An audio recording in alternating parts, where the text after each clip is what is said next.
Yebekenkan ede amount ha 92.9 megahertz sabre quickly yankwa ahomano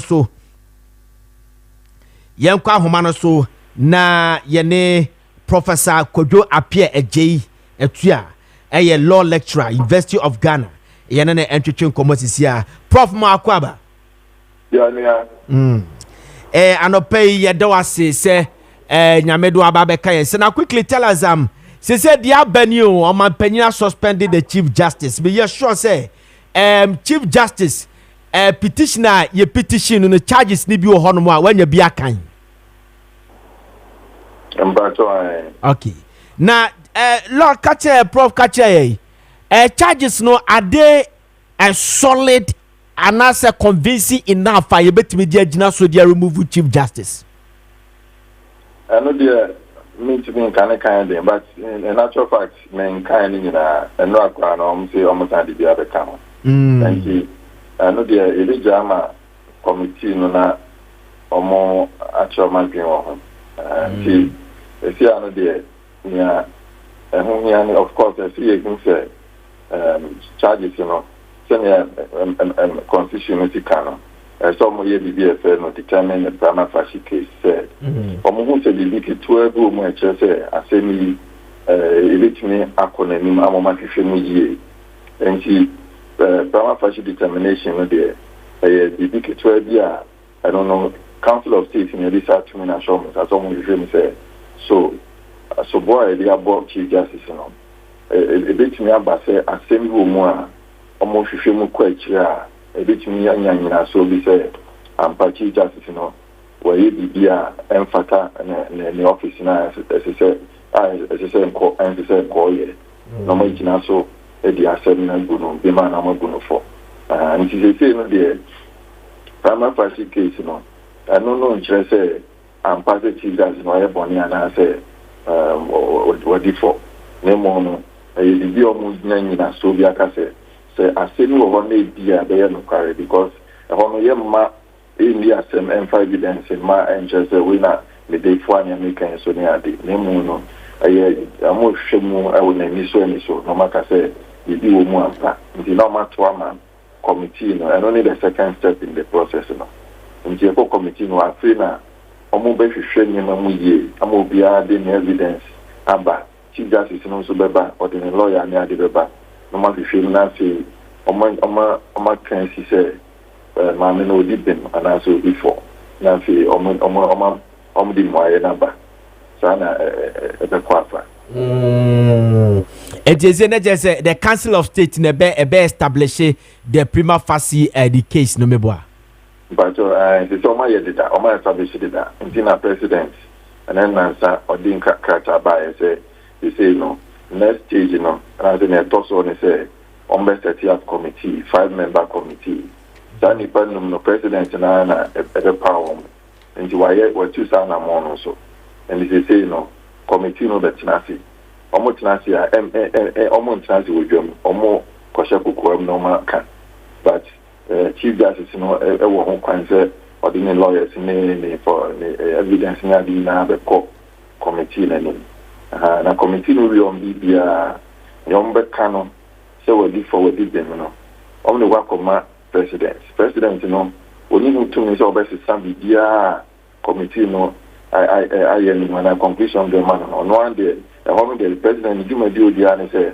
or announce say committee no we omo ye omo gina so omo gina so say ma me no differ no deep in me intimidate trigger this odifa na president na ka say committee no say into no free akona so so deep them on so na ya saka say on sanko tina na juma so because they say the president no are suspended no na suspension no and say you know the answer president no e bi no ka say prima facie case na Council of State no president Nigeria so the Chief Justice Neti and I say I don't know it's so they are suspended no and this are name on na seven say Bano constitutional ma president no kwan say obeka say Jinan Chen na yendi wasem no wi edi wi an committee no beka no na Nigeria so aka say obetimi asamba and as a wontimi asamba enti na Omampenyi wo ho kwan so optimi catch the Chief Justice say wonyina nche because we read the article 146 no shrine wo ho no kama but dear party na ma ye saade no say Chief Justice bi a wo ye na dwuma a judges ahodo ehye na se say day in day out wo ye adwuma na nkofo bi a petition say Omampenyi ni enyi no adentina omo tro constitution no de share ho say dru sabre no Omampenyi betimi a Chief Justice say on konkotena fie na ye investigate abra se what office ko betimi a yes investigation no I'm saying you know say usually no say we normally have a constitution no a practice yes the man our me agro be go investigation to be sir and see to nema you know number 1 say bia nipa na ye hwehwe ni nsem no e san so ye panyin wo dwuma no monti no mra wo dwuma no no obetumi I influence investigations na say ne ekoso because e bia na obi ehena say say o information bia e be boa committee no amomatwa hwehwe asem no because say e be owo dwuma monti no obetumi aka nipa na nia a ontumi emeka na say na number 2 so almost Chief Justice na dwuma so a sopa administrative way no role no play no sopa and sana sometimes so otenasi our court e dia say and e bia insist so ni say na dwuma no say na be obenya mercy no ye aputumi akoka na sem wo committee na nim no almost almost na sign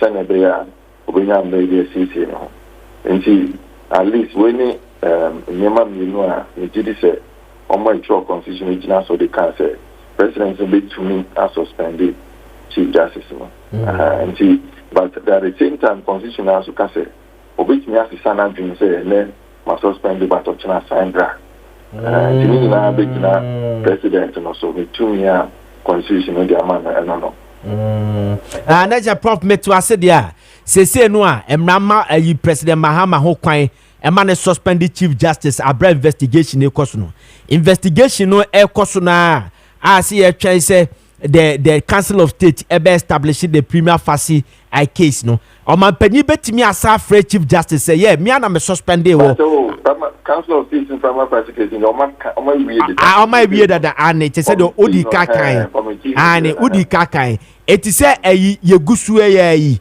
Omampenyi betimi asa aka Chief Justice say do ma suspend o there but ye gusu ye investigation na saba betrase Omampenyi betimi aka sa oh I see yeah na prof yan hwade o wo hwe petitioners no a obi ti say the shining stars of Ghana omo petition one ground and they say omo say emre bi Justice Tukono tro do koma Omampenyi dada Nanado Dankwa Kufuado ese on nominate 5 justices be say ye form ko appeal courts any idea yes I appeal to Supreme Court okay and no mo petition say ma me no saade na wo ye no misconduct enye enikwase wo ye saade no esaye incompetence okay then omo tro the command Omampenyi dada say omo petition say because of that nye fani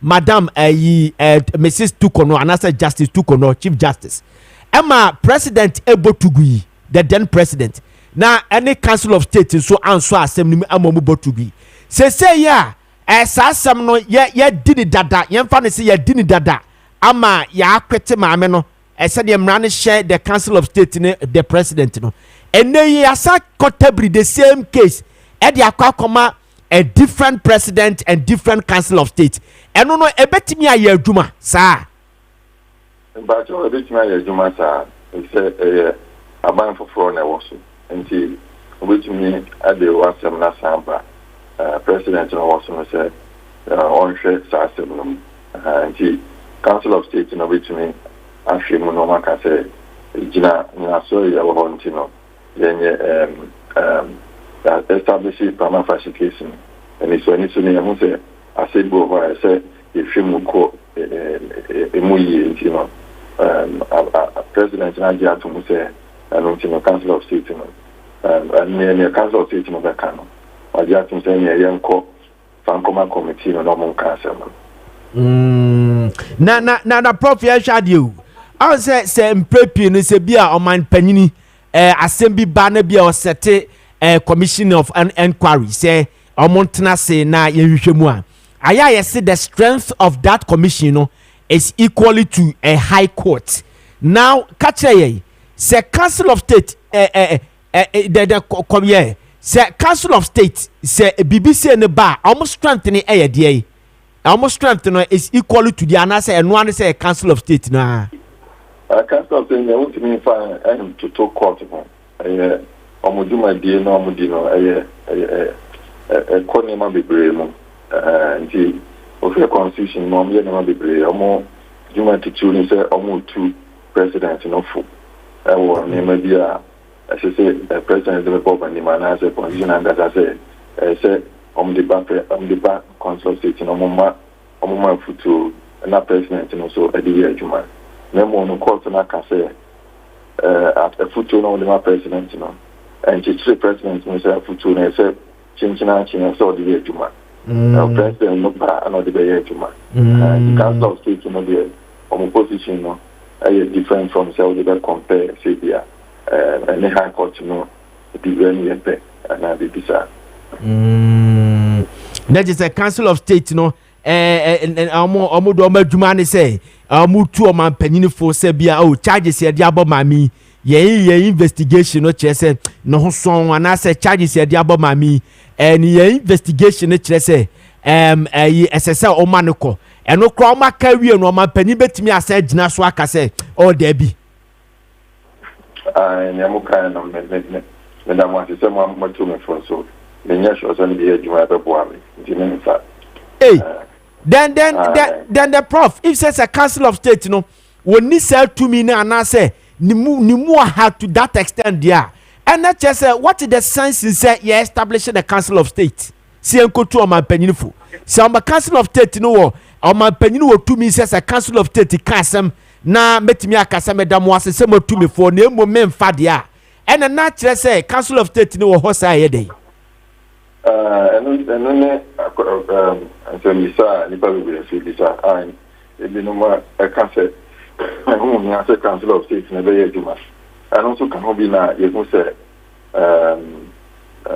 your constitution process no and I say quite fast so every chief justice no free honor. Emma in the mo ye and you know just say you say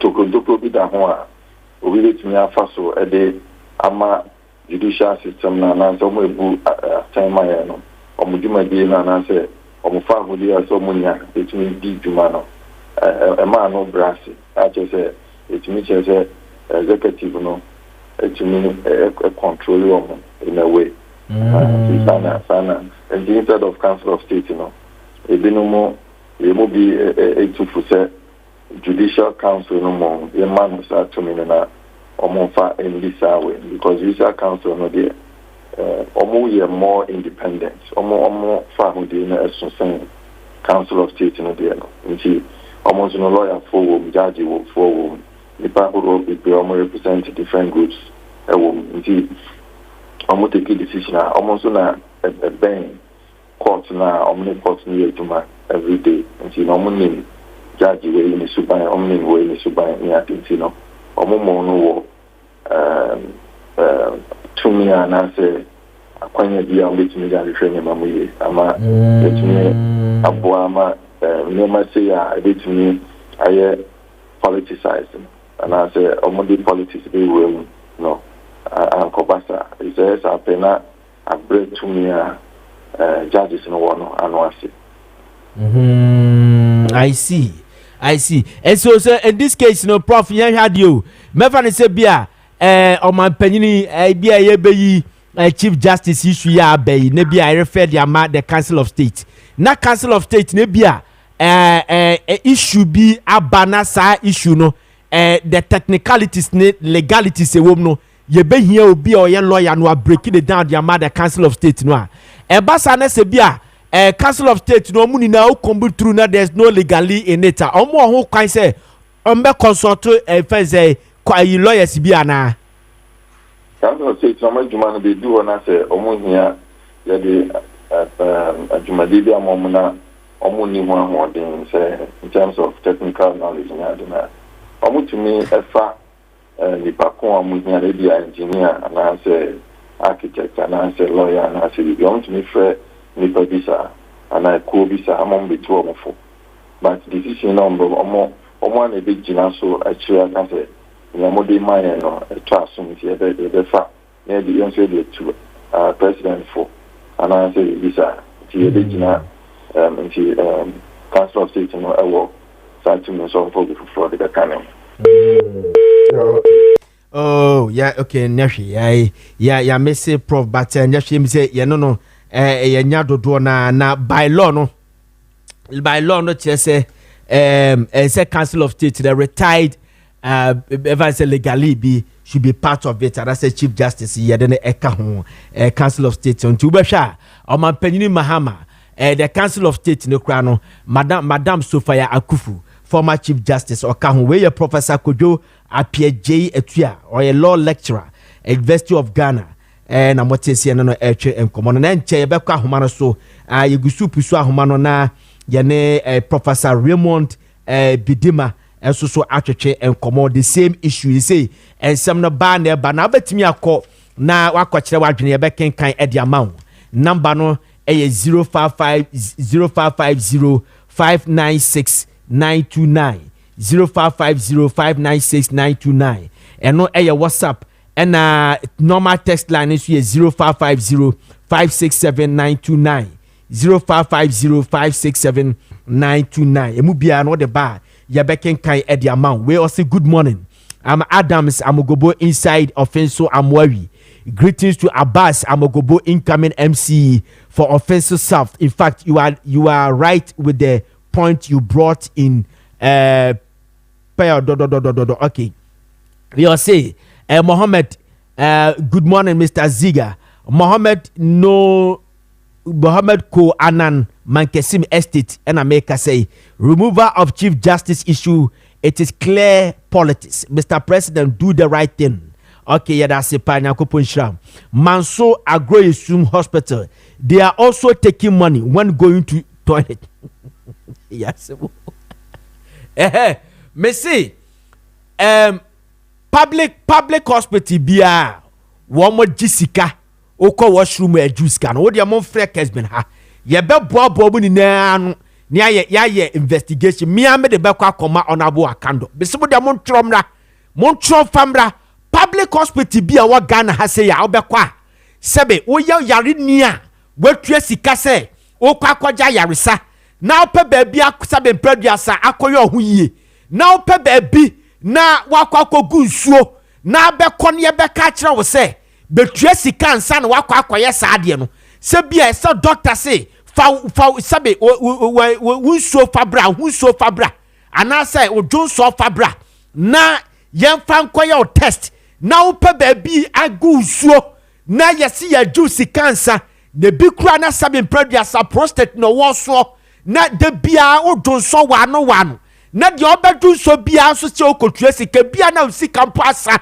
aka usika nko ano emra na ma ho kwan sa me se hospital kura wo yes ade no Ghana ha enya private hospital na meka the public hospital bia no mesramu wo de fa number no frɛ number ni 0550 596 929 0550 596 929 and your WhatsApp and a text line no normal text line is 0550 567 929 0550 567 929 emu bia no de fab no mo di fabra ye be investigate unu mo bi number ho afaka ho fama ye ne ya kasa betabri dia koma onabo akando ye se di ofru dia pa en ye piano akando ofru dia pa onabo akando minta akando wo ofru dia pa Minister of Health HSC ye piano edru bria bia ofru dia bone a ye be sini form ba sabre de SSC ye piano ti form di bra Okay, Mr. Sapon me da se pa. Men kasa mon frɛ me sif tro mu di fa line no so fabra fa hospital ne bra. Agro ye sum hospital mutie ye. Agro ye sum hospital mu o man so. Ye see enkofo ayarefo aba mu hododo o mu no. Wo mu kɔ washroom no muju o mu sika munyai ne mra ne mai ho kwan sa. Ye de mu di ba kwa command the minister. Okay. Okay. All right. All right. Let's go to line 1. Now, yene lawyer Bidima, Raymond Bidima, a law lecturer at the Maakye University. Lord, thank you very much for joining us again. Have a good morning. Yeah, good morning. And thank you very much for having us again, sir. Yes, please. All right. So now it is established, it's all over the place that the Chief Justice responds to the petition. The charges in the petition against him, against her, is all over the place. Have you read them? I have the benefit of seeing some of the charges, but unfortunately I could not read all, but I read some. Okay, no problem. So tell us the ones that you have read already. Tell us are they convincing enough, solid enough, to remove the Chief Justice per what you read?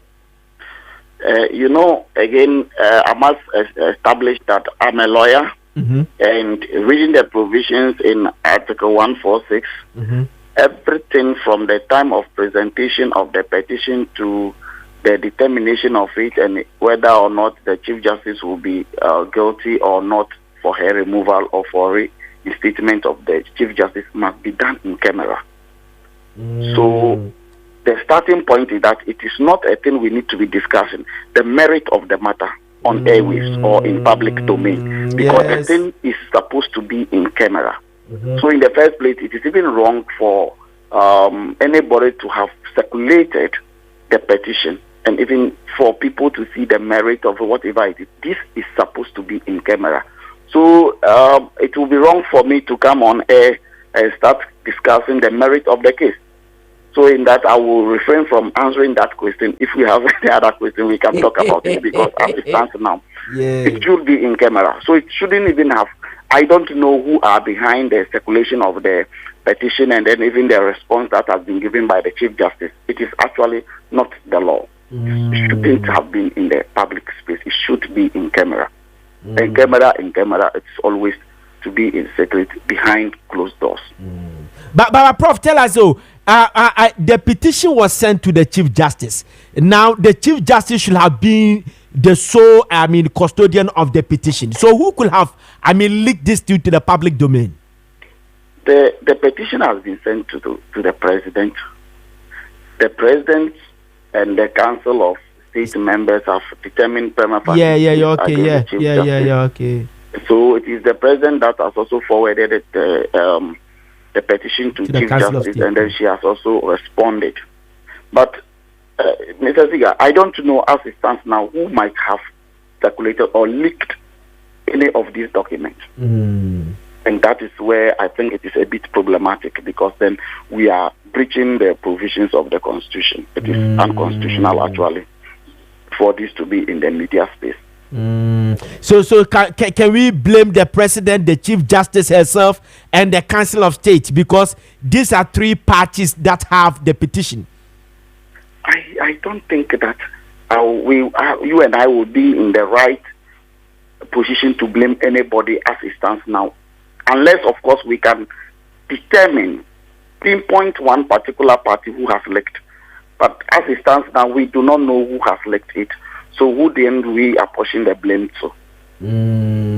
Then I'm saying I'm asking that these three parties have the petition at their disposal. So I'm asking that, can we blame the three, the triangular parties? Can we blame them? That definitely to be coming from one of them, one of the parties. It may be that one of these parties leaked the information. It may also mean that they are not the people who have leaked the information. Maybe the information might have passed through other hands, the human interface in all these processes. And so it may, but I think it is between these three institutions or these three personalities between them that might have done that, or their agents or their workmen. One of them might have leaked this, but it is quite unfortunate. To be the least. Okay. Now, let's stay in the charges. The charges against the Chief Justice. Now, when you read the Shining Stars of Ghana, their charges against the Chief Justice, according to them, the Chief Justice wrote to the former president Nana Addo Dankwa Akufo-Addo and nominated 5, justices to an appeals court, which they think that it is against the law, and they referred him to the president and called for her removal. But the president and the Council of State then, quashed the case that the Shining Star didn't have case at that time. Now the same matter has been also referred to the current president and the current Council of State. How can we reach this level? Can't we say that since the president, the former president and the Council of State then has already dealt with that petition, that petition shouldn't be held again? The interesting aspect of the whole thing is that it is not just one petitioner. We have about 3 of them who have petitioned for the removal of the Chief Justice as it stands now. And so, because you and I do not have the benefit of which of the petition that we are going with, we may not be able to speak to the facts as it stands, because we may not know whether it is the one you are describing. And again, I told you earlier on that I want to refrain from speaking to the merit of the matter. So as it stands now, we don't know which of them the current president and then the Council of State are going with. Right?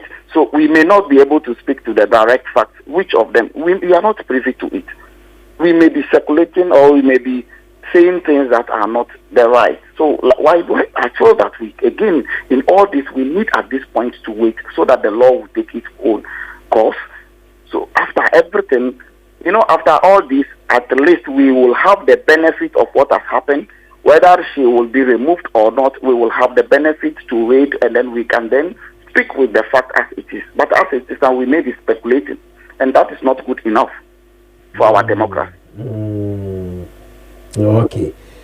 So the Prof, which part have you read so far? The petition. You are very interesting, Mr. Ziega. You are pushing me a little to talk about what I refrain myself from. You want to know, and I told you earlier on that it is in-camera matters. So what I've even read, I wouldn't help those people who are circulating it to circulate it more. This is a very big platform, and to come and discuss the merit of the petition on this platform means that we are now bringing the petition to the public, and this needs to be in camera. And that is why I told you earlier on that I want to refrain from speaking to the fact and the merit of it. Okay. So in case the Council of State established, we are told that they have already established the prima facie case against the Chief Justice. And if the president can the president tell the Council of State that yes, you have established the prima facie case, but as for me, the president, I don't see anything wrong with what you have just sent to me.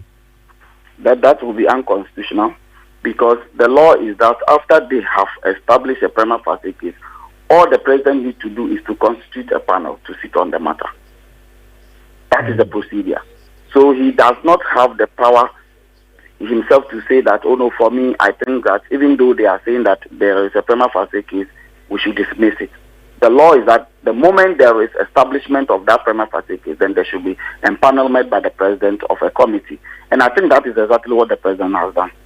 So as it stands now, it is not whether the president will say no or not. He has already gone ahead to establish the 5-member committee to sit on the matter to be heard. Now that the Council of State, we have the former Chief Justice in the Council of State, do you think that we have, nice, I don't know how to put it, but we get justice for the Chief Justice? Mr. Ziega, if you ask, I think that is exactly so, because we have on this Council of State the former Chief Justice, and also the former Speaker of Parliament. And these are astute lawyers. These are very respectable people. And aside them, there are other very prominent people of our society on this Council of State.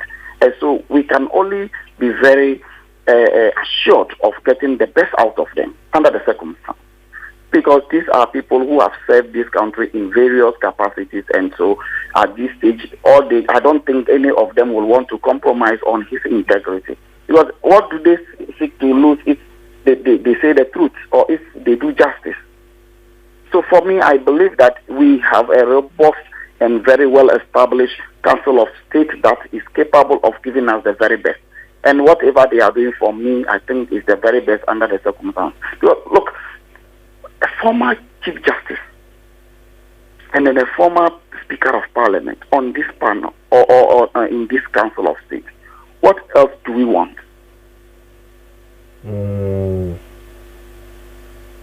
Who again do we want to be this? We can get the very best from them. So we just have to exercise restraint, patience as we wait for matters as they unfold. But I believe that at the end of the day, justice will be served. Okay. Yeah, Prof, thank you very much. Now let's watch the political aspect of the whole thing. Now, this thing has a mixed reaction. There's a mixed reaction. The NPP legalists, they are all over the place defending the Chief Justice. And you can hear somewhere, I read it from somewhere, also listen to radio, watching television. I can also see some of the NDC legalists are also making sure that the Chief Justice is being removed. So what do you make of it? Mixed reaction meeting. We haven't seen the per what you are saying. We haven't seen the original the petition and the defense from the Chief Justice and from the petitioners, but it has caught the mixed reaction. Yes, thank you, Mr. Ziega. You see, this is where again I must recommend your platform, because yes, we have politicians and political lawyers, and we also have those that are also neutral. They want to speak as the law demands or as the law is. So I think that this is where we need to actually balance. So even as you are speaking also to these politicians, you also try to speak with the technocrats, so they will be able to tell us what the law is.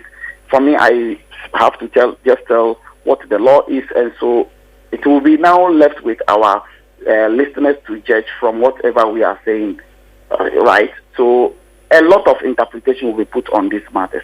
A lot of various, and depending on the angle you are coming from, will be the kind of interpretation you will put to it.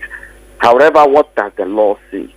What is it? What are the relevant provisions of the Constitution which has to do with the removal of Chief Justice? As it stands now, that is what we just have to look at and see whether or not the President is doing his constitutional mandate or is breaching any of the provisions of the Constitution. And again, the Constitution also provided for, if you feel, any party who feel aggrieved with any of the works of the President can also go to court. So I think that we have that robust system that will be able to take care of whatever the matter will be. Yesterday you told us that if in case that the prima facie which has been already been established, hit the Chief Justice, he can go to court. The Chief Justice can go to court, right? That's what you told us yesterday. That is, I said that if she is removed in the circumstances that she feels it is unwarranted, the Constitution allows her to go to court to seek redress. Right? So if she falls at the end of the day, but as it stands now, it will be premature for anybody, or even for the Chief Justice herself, to go to court to stay what? The process is ongoing. Let the process go. If you feel at the point that the process is being prejudiced or there is anything done to the process that is unconstitutional, then it is then that you seek the judicial redress. Okay, so Prof, Justice Tokono is almost 3 years, right? If I'm right. Yeah, she's been there for 3 years, right? Yeah. Okay, so if I'm asking you to rate Madam Justice Tokono from 1 to 10, how do you rate her? Again, I don't know. Rate her in terms of her delivery, performance, performance, and all that. Can you excuse me also to refrain from doing so? I see. Prof. Who am I to come and rate Mrs. Stockton here? No, I don't want to go into that. Let us talk the law. Okay, Prof. Thank you very much. I do appreciate your time. And tomorrow we'll come back. We are always there for you.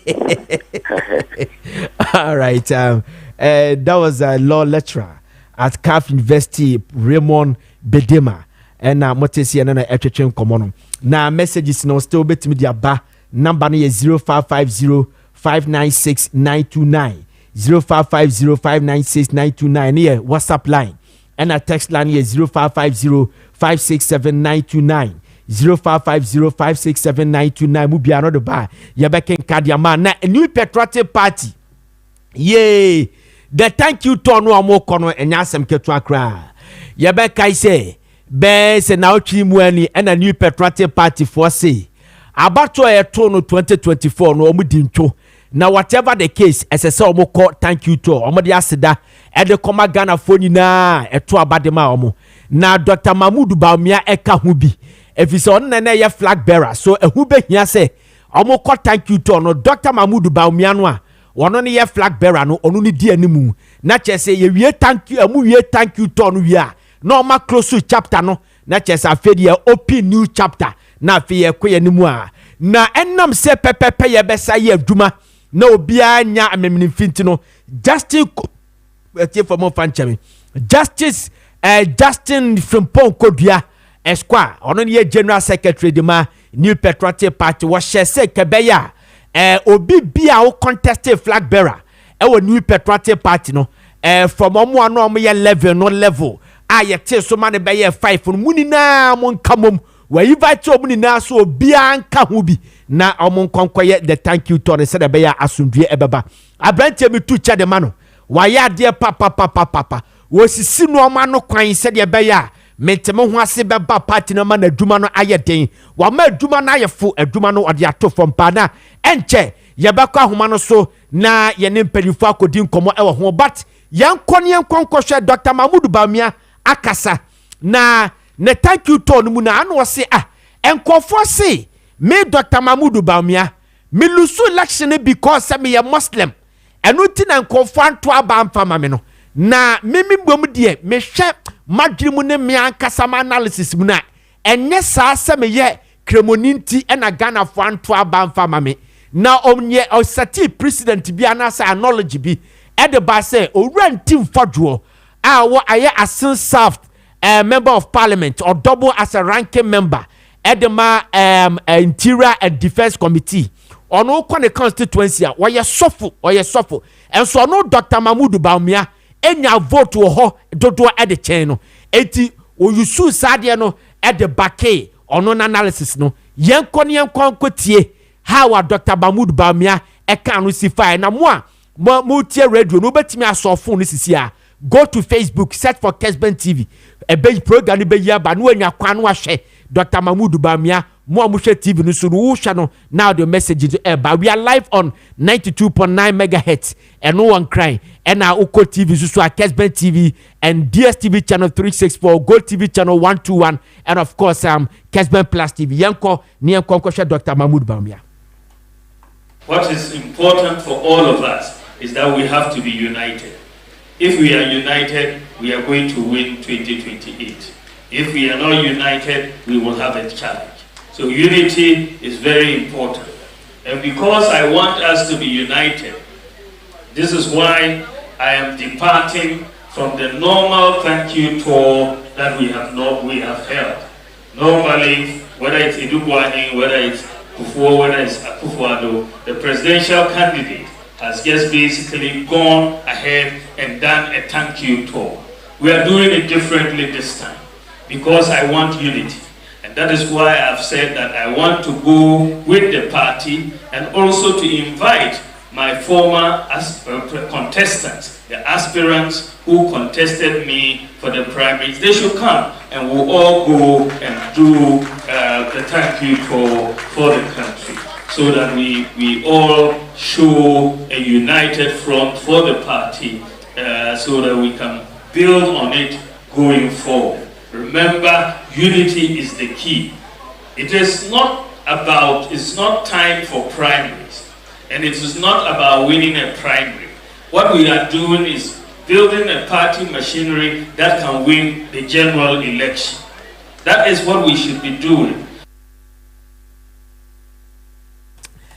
Okay, so Dr. Mahmoud Bawumia, the flag bearer at the New Patriotic Party, the last elections, no, and I'm what to say, or then I know this to January, thank you to no, me say, baby oboko bia so na omama kasa. Na yen chire mu biem, na nkofo kase, Dr. Mahmoud Bawumia di enti na NPP for call thank you to. Na papa ni ema ni lidi e basa no a e be disadvantage some of the aspirants and asen nkofo a e wo pepa se omusu tu frank adema New Patriotic Party. Party na chechire bi say since 1992 omo to abawie bia na omo call thank you to no a SSF flag bearer ne ka ho efri se ye flag bearer no e na party ne sponsor no na komo ton no de na ma Ghanaians enti se ye to abani wi a ultimi call thank you to no without the flag bearer enti SSF flag bearer ne ka ho na ye de no ko kire Ghana for say no kre ye ba mo na so se mo to aba ma ye na emom anya yie na so ye ba beda mo asem wi a ni a close to that chapter no fi say 1996 President Kofi Yebi 92, Professor Dubois Yebi, President Kofi Wini 92, 2000 Oyebi, on and on and on and on. Nanadu Danko Kufuado 2008 and 2012 Nini Nano Oyebi. So that is that. Yene penifo be din komo ewo ho pa. Na munya botre sabre de madika catcher say enso no toto yene ya won kra ha say die na senso no enkra ha so no egugu kakra bia na flood no babia it all over the place na ene si esua de kakra na ehwe kwan ye befa so a ye beda ye ho so ene bola emne ye na okola pass yi UG manimu ho nya sam keto akra e makola ne sa no no ene ye di ho komo kakra ne apene puma sibre ye wi a ye besen aba the New Patriotic Party issue no ye beka ho asem bi but still go to Facebook na search here for message fafa ye beka card the amount and the WhatsApp line is 0550 596929 0550 596929 and a text line no normal text line is 0550 567929 0550 567929 e mu bia no de fa hono mo a ye beka kan e the amount sabrede menya Zoom Lion from Penny for our Hase, Mr. Edmond Vijay. Me just sure say menya ejine correct, right? Vija. Okay. Vija. Me na meta him India movies pa. Tina me ka say okay. We a Vija. Okay. Or a business development manager at the Zoom Lion. And Mr. Ricky Anoche from Point. Greater Accra regional business manager. Mr. from Point Wakwab. Yeah, enya. Yeda mwase say yesterday and safra mo so maba and nsuo no tuto aba flood and the base no a omo nsuo sisi akwan mu ne the waterways ni ade na akwakofa ayam hyehye e de aba o mapanyi crash ase ode yibia ba se wo ye radical enough say wa hyese ba bi esi nsuo mu bia yamuntumu ni ade before ye beko ayino ankasa so mon kanche flooding no e bad this country ye timi sia no da ye nso anoda ya flooding. The last time that I read it, an article, be obituary a daily graphic in the way back before independence. Now ye fighting how ye best solve flood wasem ewo Ghana, which is way back in 1950 something, 40 something. Now paper no ewo hona na me reading. I'm say, hey, sadi shas ye nyane ya kwa baby about in the middle of the bar any idea. Edia pa ni ebeye betimi aso sadia no once and for all apart from see yebubu dan and see yensi dan waterways. Okay. Opening Ziega ozika na yenda wase na yenda wetefu nyina ase yeda honase pa anyi akwenya woza mehende yenye Kessben FM amanfu nyina mbezi nkomo asem ebisa no ehu oye asem bia amde wa ha nyina acher se edwen ho pa obaneden na pre-independence na ye flood issue anansu ta oyir in the 2024-2025 ayer kase in suta still oil obaneden. In fact, hydrologists what can one say other experts from different angles they give varying solutions that point to how are able to solve the issue. But I'm a fan from end, which is the sanitation angle. One key thing I've seen, I mean, amidst all of in some manner working in is attitude. So the question we would ask ourselves is, say a fan from before independence up until now, an attitude, we improve, why papa, another attitude still okay NP because population increase, all right. Population increase, of course, as the nipa p no ziba chrome. Nipa p so bo she from hon kru kru no wom warbankran warba kumase. Na warba no na yesi dan no so pi. Edan no hemfa na yesin. Nancy on cherry na minister and even president na mpoka there. Ohuna wesi sisidan wo waterways mu nsu kwan mu nazi na obobu ni nyina egu. Obaneden no obi nyim pa de haye ekwana nsu fa. And so still our work on riding. So that's the question we have to ask ourselves. I don't know the and open F on the BNA. Mia who are only the as you gu. Gatesa. Ye nyimpa de o. Your das been wa say ye wura able to me gum. And so nipa da senyi why an agent there. What's na car mo on a mokwan ho or when if fie no ye wura or betcher no the basic kwan ho nsuta. On shoe no fan condense no shoe na. Oshu na kwa hemfa. See, I mean, in Zame being in America, once I'm there. Say, Esha question there, an attitude, why ye yana? A bunny be a waba from independence, up till now. I BB about flooding, I BB about sanitation. Esha figures, and I know you like figures. Esha figures from even 1990s nimo up until now. Henum some naze. Companies are in rural wage man or for any rural nazi improvement album. Abanisika was a sanitation, waste management, improvement album. So Bandana said the improvement iba yenya a commensurate improvement with our drainage system. Yen soon to munko free and multitude them. So it brings a very big question. Attitude, okay, see then. And attitude nenya enforcement so awkward then.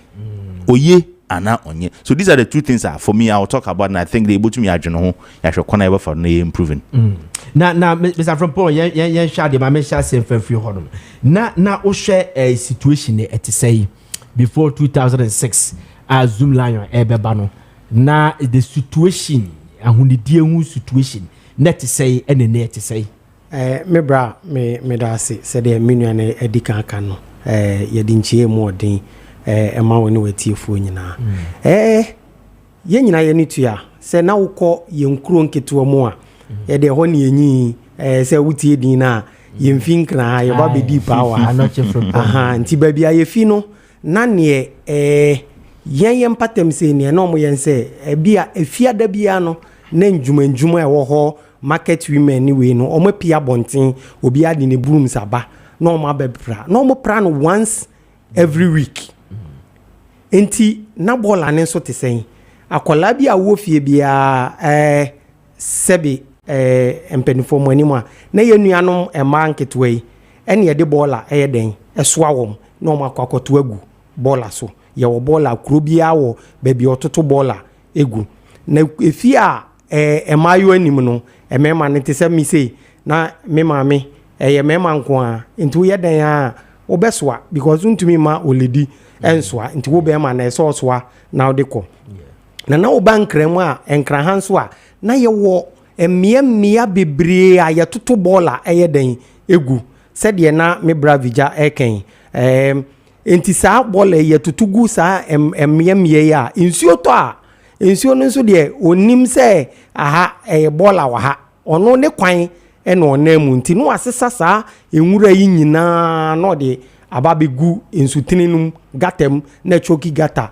na yi na abefa nkofo no mo ajapade nyina se na wo hwe nso a sa time no nso na yare yare edi eni fi na nam no yare eni fi na nam no na wokoyen OPDs na ewo ho pa na ban sei sika twitwiridie to enduro efa a doctor for any ho akade bia se do be ya obebo omanfo ne ho ban na yenso ankasa enso environment na nyankopon de amaye no abode na ode amaye se wei bibia ni wa yen Ghana ebi meka ho bio Ghana ne size ne etia na etie wiase ni nyina size no ne etia na etie ne nyankopon de amaye no eno a na ye nyina ye den ye didi so wa na yenso ye den yewo a ye di bi ye beka ho tie di bi beka ho no na fi eno so ye den ye mo enti se asem bisa na bisa no e free samre a na Zoom Lion maye ne ye nyina ye nim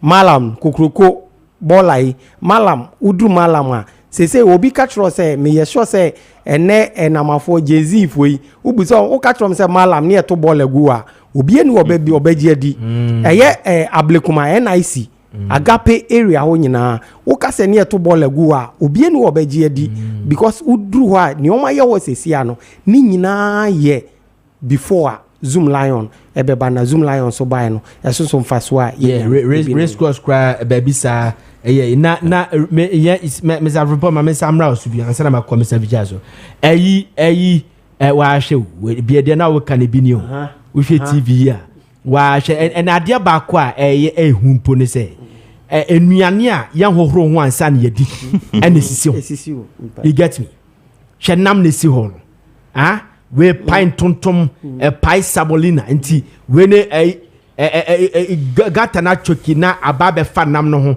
na samolina no di na typhoid abe na ka kire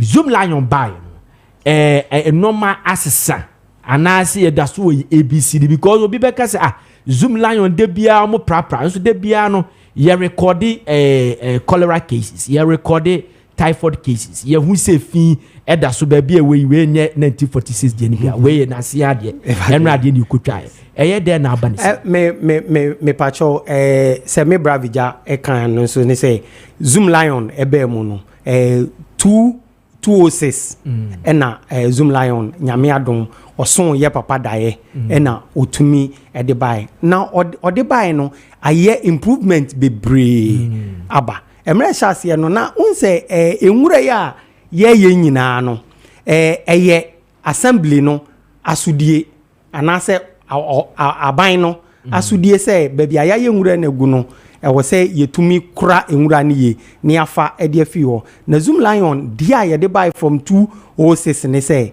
ye betena se ne ya hwe ekwan a ye befa so a ye betum service no ma hyehye adwuma no A to Z enti Z no ye ne Zenith Bank enti ye wo ma Z na Zoom Lion no bi tumi busa se na Zoom Lion de wo koye den ho yes wo koye den ho enti these are some of the vision papa no enya no hu se enwura na ye no se wuyi atade a wo be hye wuyi aduane a wo bedi wuyi edan a wo bedem the next thing ye fi because watade a wo hye no wo be ye fi waduane wo be ye fi wo dan a wo dem no so wo be ye fi nti efi no ekwan a ye be fa so akura efi no ehu hia kura sen se de be ye na no omo ye se adwuma we yembuom ye ma me foi no obi ba anopa no oba na tade no ehye ne bagim oye adwuma ni wie a no aworo fast no asan hye ni fi atade no de ba because wonam wa na me ma me ye Zoom Lion because obi hu se mami we ana papa we Zoom Lion adwuma no ya ne ba ko school a omo de sere no enti dan e betumi ayafa ho e wo se ye kire ye kofom menkofom hu se ehu hia se ye be kura ye fi eye na wontumi nkura na obi kura ma wa e so di ni die ye den e masa ni pakro no enti ye di ni die ene odobi sronko aba efi adwuma no ma yetumi kura no ne ye kura ne ye enti sa na okay na Mr. Vija sorry wo friend ne there sometimes ibehu there companies wanya ban didi in Saudi ewa na wobeba wobejiska dema but you wouldn't see any infrastructure major infrastructure bia what the boa system no anye Ghana na when it comes to Zoom Lion, about infrastructure, major infrastructure, in Amua, we're putting in place. What do make sure that okay. Me that say bio. See, me for few figures being can zamunya kan when we are my baby say ho. Housing and livelihood census our year Ghana Statistical Service. 1 information be from the year 2000, in fact 1960 up until 2021. But I'm refer from 2000 up until 2021. Zawa ye. Nipa dodo a wo access to waste collection and I work for one ura. As a 2000, it was 5%. Wow. 5%. Then the population was around 18 million. Yeah. And that menu can say the population is over 30 million. Little over 30 million. But we have over 33% in our access to waste collection. And our from Honura. On the chair there, from Titeno up until now, improvement have been P. Now, Munya can be national service time. I'm coming in na ebia best room. Oya nam na menyango for ye tech. Kumasi asafo baby yes we ka check yen service posting. Ya kwa menyango ye basa. Menyango ozikan oka check e. Oh, say to secondary school. Hey, oka charge in enwaje. Second one ka check e. SNIT. Head office Accra. Hey, Mukobomiza Zoom Lion waste management. Now what the form work cafe ho. Waste management waste management is then a proper baller. Na minti Zoom Lion put that damn time. Na me say waste management then. Me say no what am say sanji. Me yeah eventually I went 17 years in I'm still with the company. And if I'm the money Rika, yenyin wo company no mu. Na na chede wenyimu pa. Yenyimu. Na moye fa onye there. Zoom Lion ama ball ejuma no. Why today ma ejuma wo bank. Ejuma wo Gapuha VRE because eba your doctors, your professors, your engineers, your researchers like nipa wonyimize no wo ejuma no mu. Yama nhyehyɛ a ɔwɔ dɛ yɛdze tutu adwuma biara ho no yɛdze bi aba bɔɔl adwuma ho. Okay, yɛn kɔ infrastructure. Na member infrastructure no do. Now yɛdze piaba. Mino kasa CCI Zoom Lion adwuma no from I think about 5-6 years ago we can count infrastructure by 36 installations. Wow. Yes, 36 and still counting.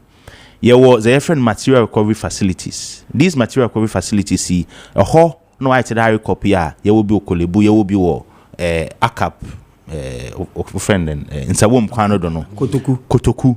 Na ekohwa nwura yezo kono wadane dan we moye rubber film na was hwe so botum wa BBF rubber no ma na was aye we metal si film na was aka was botum was metal na aye na we organics ni film what ten no yenya compost yeza mekwafo amasase no why fine why the fertilizer oboa mekwafo tumonya no buy ananyama utumozi na ye wonu wo ho ono nkosi ye obe 18 across the country almost every region eboko bia ye wodam material recovery facility bi wo ho your son was here for no liquid waste treatment facility and waste water treatment facilities ye won kokro esia o Ghana ha esia ekaya minyim say atada na ye baby e for Lavender Hill yeah na obandan what to Lavender Hill no, because in the other sense those days no toilet car one can come nyina watcha ho no kokwe pum ba menye okese ye facilities ebien si ho akese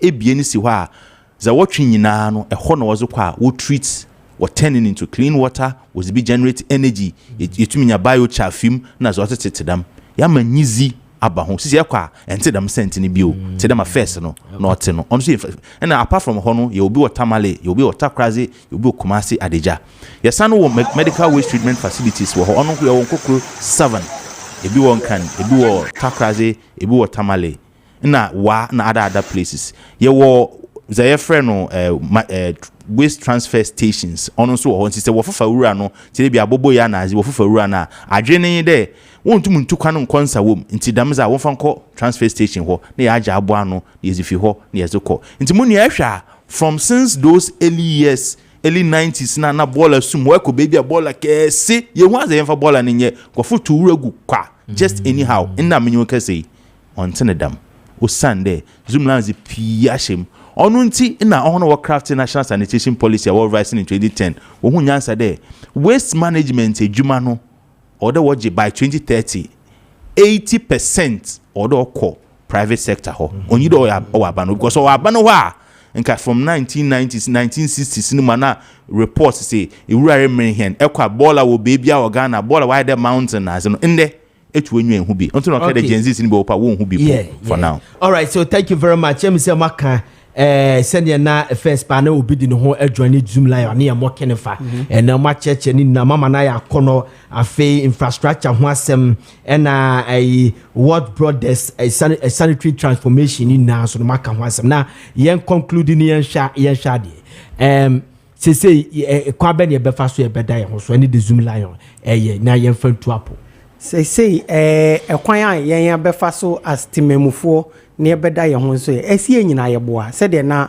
ye starting fitiase no ne ye ka no video ya wo hwe ye nyina attitude ye koi na ye koton ne ma wo ho no ye hu se efi enegu no ye pese ye sre say law enforcement for no omoma emra no nye den enye juma enye ma ye mfa ya dwen ko sika na IGF na ye be generate ne nko a ye mfa yen ya hu ni die enwoje den ehia ye na ye hu se efi na ye ne so no eyeska se ho na Zoomlion edin na dwen kwa ye gusu aye ye se ye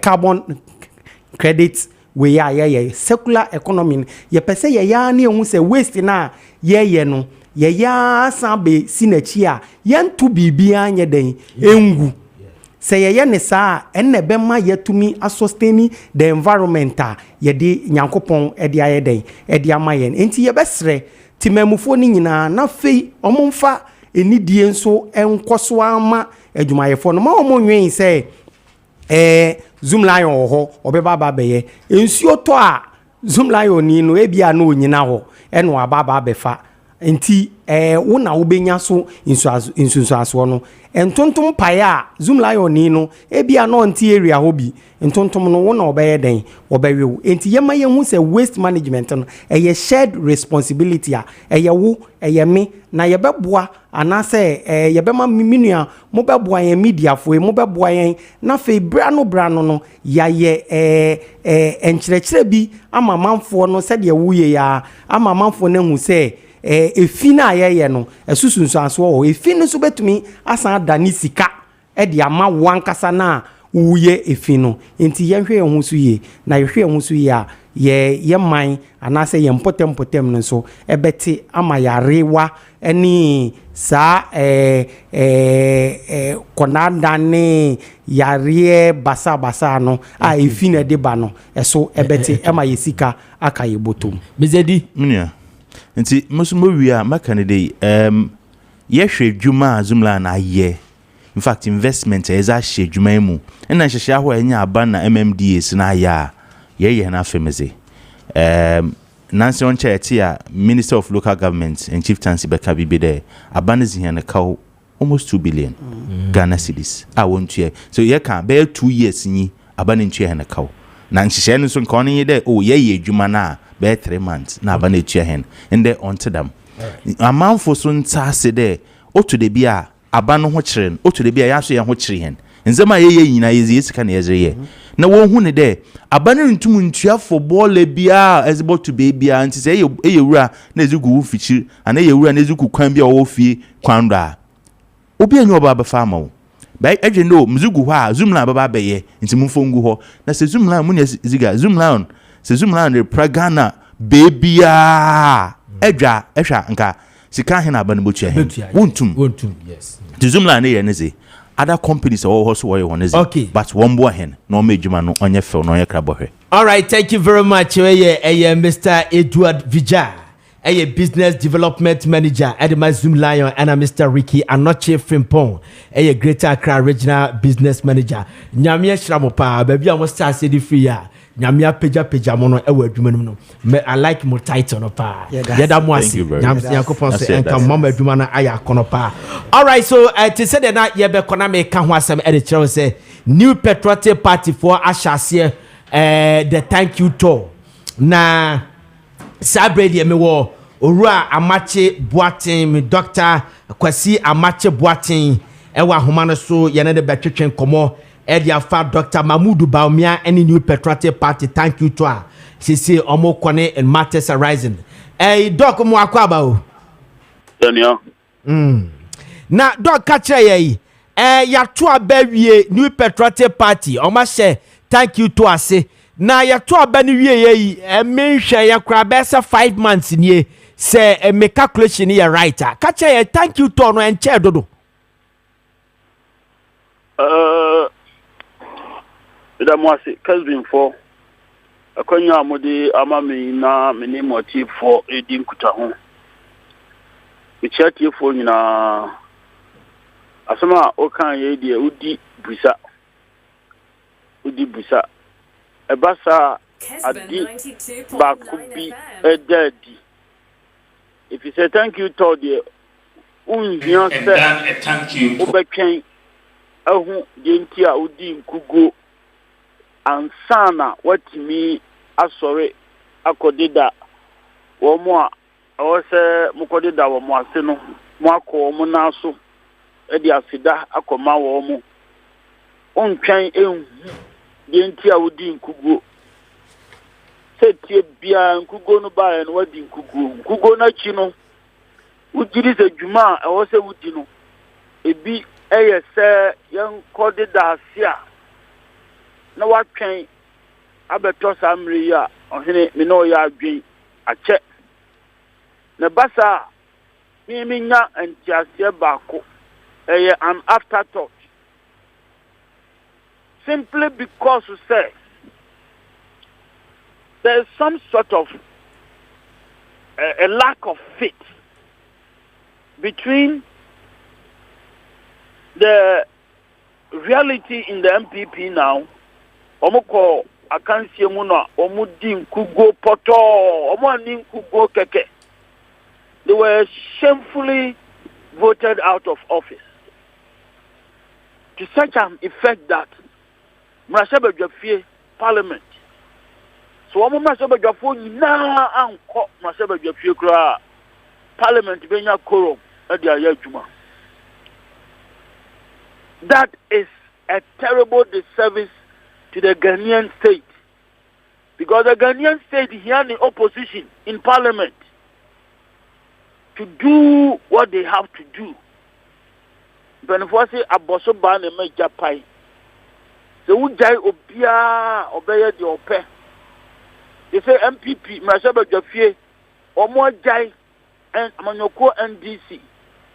And the NDC will have to come out of their own goodwill to serve the people of Ghana in the best possible way. And yes, I can make a memo and share a juma. And don't you know, and could go now MPPD, a poto pa. Now, some could go away and I will go Darcy.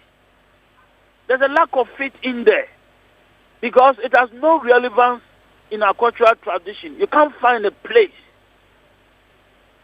Sir, Makwa can see Madin could go poto Mbabe Damosio, some Motu Abatiami. Mbabe Damosio, Nipaka Krebi Amoso Masin. Amanyoko MPP, the here only say Obedino Krama no Ashe Gentia Uti in Kugono. Amamu Bonnie. Bad governance, bad politics, and the produce that outcome no in Kugo Poto no. Juma Woody and yet thank you to. You go on your own knees, humble yourself, and look inside you, the party, what went wrong, and then try to address it. I mean, I can't say I don't need to read Professor Okoye's committee's report to say that what went wrong was lack of constitutionalism in the party. Lack of constitutionalism in the party. And going forward, I expect to see the party to really review their constitution. Say, what would GT say? Or how be Womuana? Or how be anymore? Now, the politics. Because constitution, any kind of first dear Jumano, an issue of institutions and politics. Politics and institutions. The two should work positively to produce developmental outcomes. And until the constitution or how be anyone there, then one more politics. But what I see now is that one more who say one more politics. Politics is a human come out of human behavior. One more being say one more better. One more sooner edi amamu born no buy no. And until one more kusunam the part of unconstitutional actions and inaction. Now, don't catch a unconstitutional action and inaction. Thank you, Tony. Thank you, Tony. Yes, because it doesn't find any meaning from our cultural tradition. It will not find any meaning from the party's own cultural tradition, the party's political culture. They thank you, Tony, at the time of defeat. Untimi entwi emfimu mani nyeye oman Ghana yenti asie ya mamre ne ya maniemu emre ben na ye sori ekoda asie emre ben na ye ko nipa naso ekuo maso ye bedamu asio atiefo nyina mfa no yemra emre ben enye mra ya di nkugo poto sei na just a dog dia o karameti asie dia eye time no na ebia eche dodo anase ye di nkuku a yenye thank you to because me say Professor Dubuan omo thank you omo anko nation about omo call one church ekoye thank you to President Kofi ye bi 1997 after 96 there omo ko da nyame ase omo ko asol dem bako omo ko da nyame ase ohini yenye critical about issues na yemfa anka any amango emfra enkase eyadikro. They are doing a thank you to omo program a wombako mamuni nyina mu. Enya thank you to no omo ye.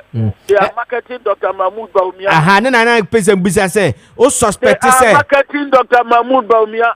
Omo baby media shachire aye. Thank you to omo de shachire.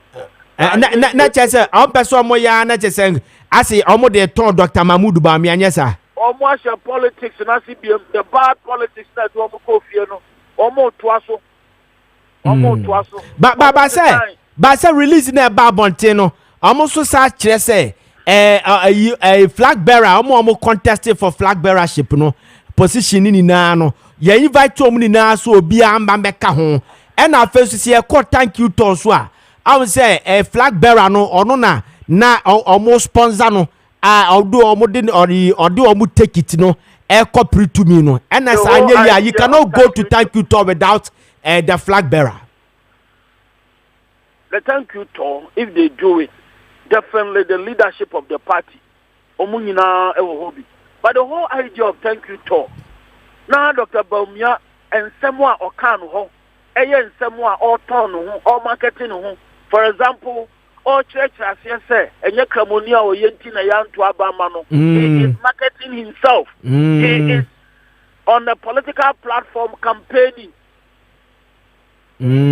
So, and sooner, thank you, Ton, as I say, Enyano, and then no boy bra. And then no boy bra. Dr. Baumia was campaigning, Dr. Baumia was marketing himself. The thank you, Ton, you have a subi. But the whole idea of thank you to you go the whole region misplaced. Omongo da nyamia se wa so dan ba gubenu romo transit. Entina se ka Dr. Baumia ko bi kura no a eluka se ke mo no nko akasa ana. Na se e ba sa na se other flag bearers ni nyina ba. Na se mo aja tum se mo ye campaign dia. Ene na se ni ba ko fo ne kasa. Omo nyin tum se mo ye campaign. E ho na o haw no fiba no. And the whole idea of a thank you tour near a charade as almost the market a particular person, Dr. Baumia. And thank you tour. And to when a bet me as I confess you so be the about. I shall see that. I shall see that. Almost shall see no reactions, my shall see. Piano reactions in MPA. I see. Almost say when I see now reactions, my shall see. In PA, but that when you are quite brave, so some people will even keep quiet, they will never comment. But they will do what they have to do.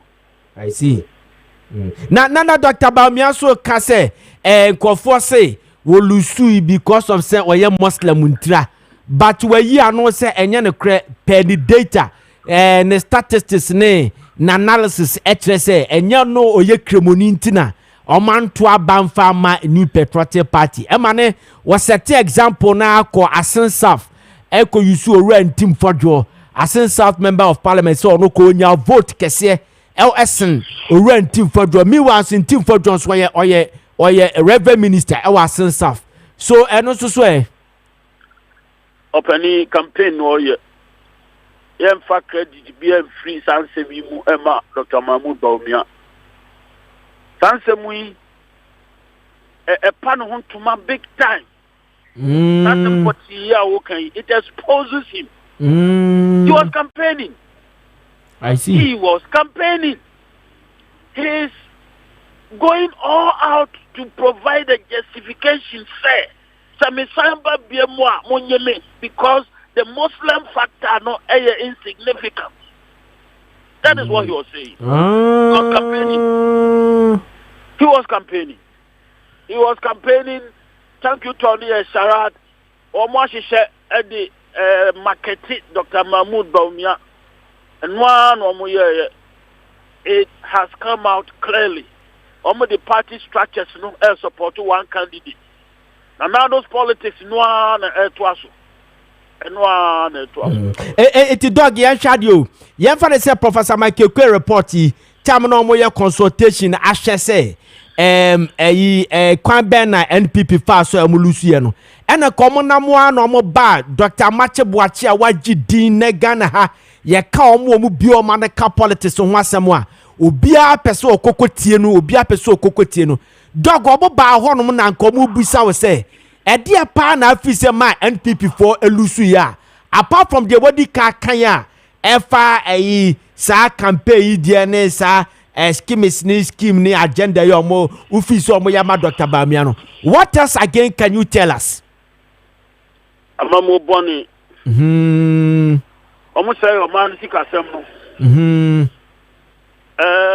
ene binim ba bia oti babofra emofra dodo awo omofra ko school ska he na ya na o de ma o so mo fan tua bia ni infra no pan copy ma nwumre o salary yesen o ma no dodo yesen o mo school fees o mo hwan fees o salary yeson eno na pam o MPP Kofi. In all democracies, especially in the days of COVID, on my economy in the Tuaba. In the United States, Joe Biden went home because of the economy. And many of the basic things in life: food, clothing, shelter. Oh, you are buying one and you will go home. You will go home. Not just post-COVID in the Intimia manage a sick assembly. And your post-COVID, no, and quality Intimia manages assembly. Mama, Guinea all the time. The pre-COVID statistics, you know, almost analysis in data now show appear to be good, you know. A time almost brave Bussian baby system, and you know, and Grofosika. And I almost found to say your mind is sick. Annie. Then Kofosika na be go man. Almost found to say your mind is sick. Almost go to your more or money drum can over 720 something billion Ghana cedis. Almost go to be a can you have baby or money china. You hear money sick and casa. Almost go to your car.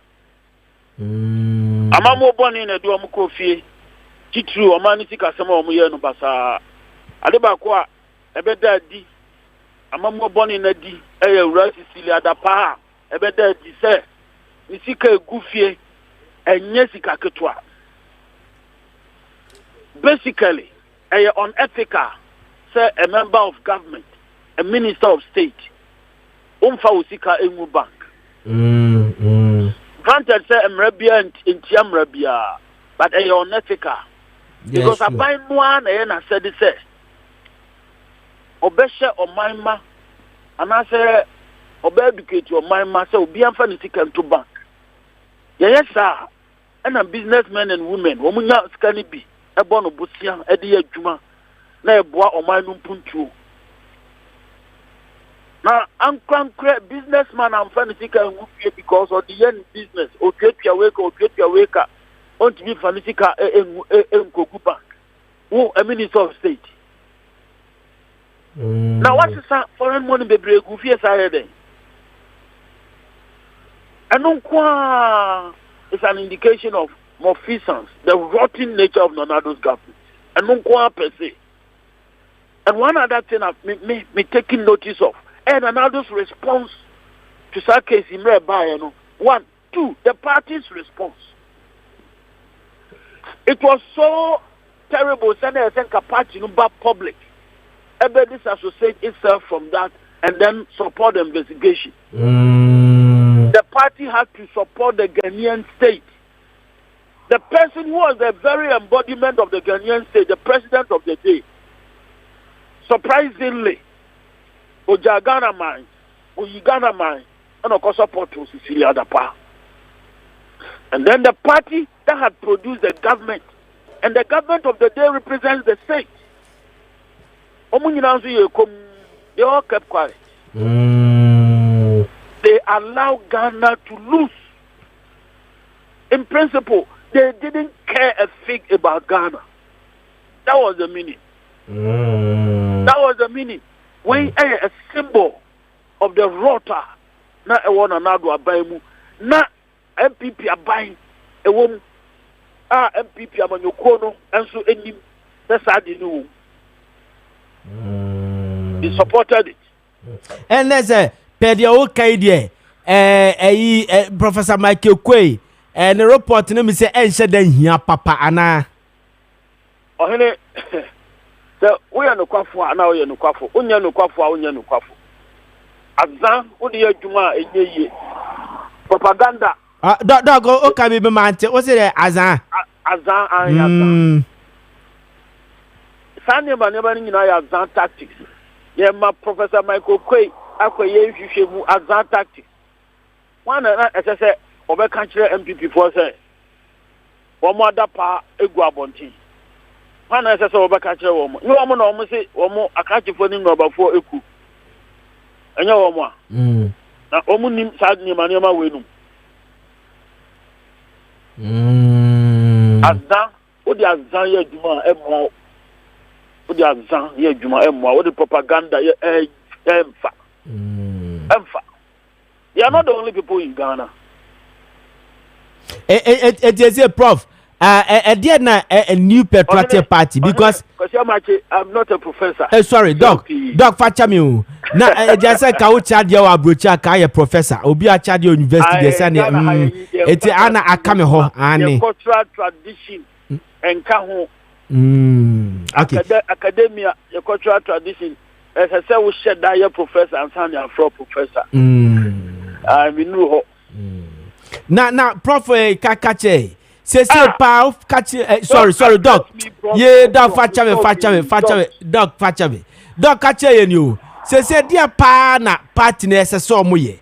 Mamu misa Dr. Mamudu Baumia say a back critical ese ka NPP for dropping na. And I say so mo dropping na. Why now what gidie wonu mu afi say party no de ne kwa kono 2028 I bet me abo mama ebia oma end this disgrace na buy no what dey ne say ubi say so mo drop Dr. Bamia na say omo maintaining because ya marketing dada Ghana generally political parties don't can create. Nti candidate say o my man anyina ntumu a omu nyina omu naso e ma no ensi nchen enyina nchen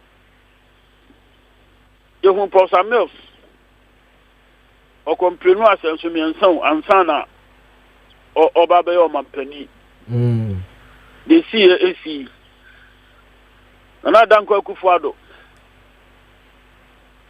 even President Kufo, you see, Amanyoko etiti, and ranting about 4 hours, mobile phone or mine. Sir, Omondi Nukrene Juma, Omotiti Nipa Bibri. And then Baba could pay Biano between as yes or mine. It's in a constitution, 8 years, 8 years, 8 years. There should be continuity, even in the parties. Ebasa, even policies, Mekwa Abambi Abazo, for example, President Mahama. And such policies are more implemented. Owned by President Mahama. It should be owned by the party. The party should be interested in the policies that are being implemented now because of continuity. If they seriously mean to bring development to the country, if that were to be the case, the doko no anyadia, one kasa, you step aside. One kasa, you step aside. Dr. Mahmoud Baumia should step aside. All the MPP's national executives should step aside. Hey, Annie, almost supervising the rotten politics, I produce that outcome. And routine one more members of parliament. One more unquote Jumakurana. And these members of parliament alone can work. They form a quorum. That is why. That terrible defeat, you supervise over this. Now at the end of the day, most are sorry, they are not sincere. They are not honest. Now, Prof. MPP atiti ekoma bebre. O kata waniti. O be bo Canada Japan di. O be bo Dr. Duchum di. O be bo I have problem with Brian Champon because of conflict of interest when who say wrong. And that's the DP say Obepese Obedi or Manani. He was ready to buy public assets. He was ready. We are Minister of State. We are cabinet. We status near cabinet. Yeah, two or manager padia. Now one I was hotels are viable and they can be made to work effectively, efficiently. He cancelled himself out. With that particular action. But send them random man who quite so or two.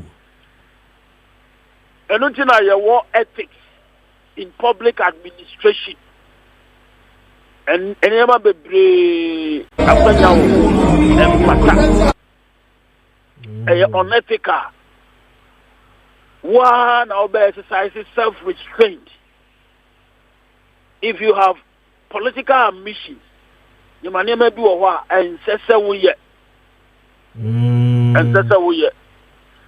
Ya bobo nipa e wo MPP mu amabubobi. Me de Kennedy ohina Japan e ka ho. Ubusa me se nipa nyina menyi ba kwa me Kennedy ohina Japan. Na kan bobisa no. Pragmatism. Sesi ano ya so nso ache. Yen so ansa. The type of leaders appear nyina WJ Rollins to China, they are academic, intellectual elites. One more assure their post first degree. Oma your law, Oma your way. Ghana baby a jinani here. It's here pragmatism. It's here obia or TB sorry, ideas. Now or translating into reality, demonstration of practical wisdom. According to Plato, it is what we should look for in political leadership. I'm saying Kennedy Ohina Japan. The Juma what you are Ghana had me because Yamachita were a study. And that just say, Prof, yes, Sisu, yes, Shamu Kenani, yes, Subium. Sorry, Doc. Yes, Sisu Kenani, yes, Subium, say, Fachami. Kennedy Ohina Japan. And NPP for the Neko 2028. Bet me a dinkunim. I mean, Kasamba could be. Me can't accord Kennedy Ohina Japan camp. On your BB man MPP for Shadi. On Shadamra Kumasi Dako. Or more Obia man yet. Oba. On sim free Nikamu. No one shall see a Nanti in free Kumasi baby, Nanti in Chakakra. On Nanti for 10 minutes. Any part of Babe Tinachi. Traffic jam, I bet you Kumasi will be shocking. I'm sending this message to Kennedy Ohina Japan. Not just a pedia Canadian dog, a Kennedy Ohina Japan, no crown or marketing who ye papa, meboa. He has not done it. He has not done it. And Ghana has not been fair to him. Myself, some time ago, I was too harsh on him. I was too harsh on him. It is so see from on yes, I don't know. Then Casantre MPP. The rank and file. On yes, I don't know. Omre Kumasi. On see from on Nanti. A test of popularity. A test of popularity. Who can be then why Casantre party for? He should do it. He should do it. Not just say, Teddy, okay.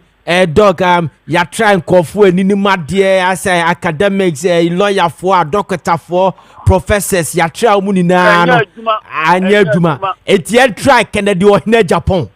Mamin Kase, a dinner can one people, mammy boy, almost power, almost and yes, I live in a really good could you a much. Safonia, me born in Bia, Obiapa, almost yes, I tested in your basic. Wow. And I don't know Japan on marketing, but we marketed already. Or you marketed.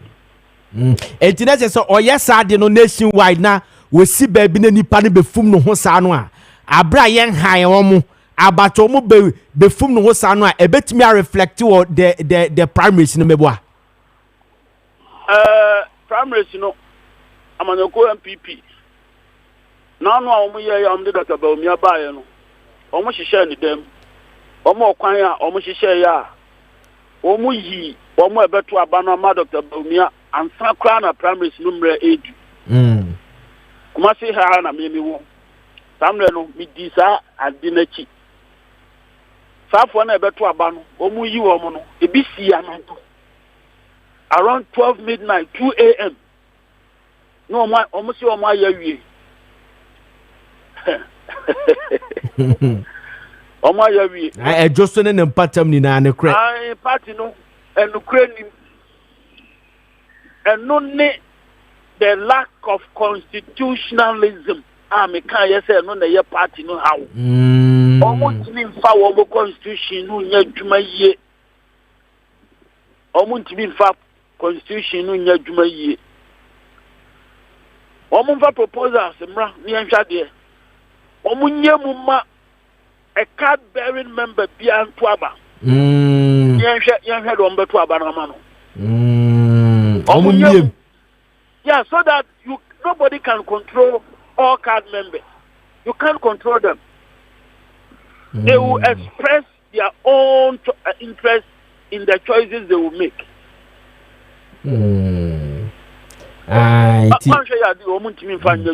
Because But Matisse say proposals no abani na na sade ne dimu akotene pa se omummiemma nipa dodo na Matisse anhwe kura se o ma anya ne sa police station na nipa 5 na he be 15 rather na che se etimi ai adoso ama nipa o me 15 na emwa azanu abia o me 15 azanu abia.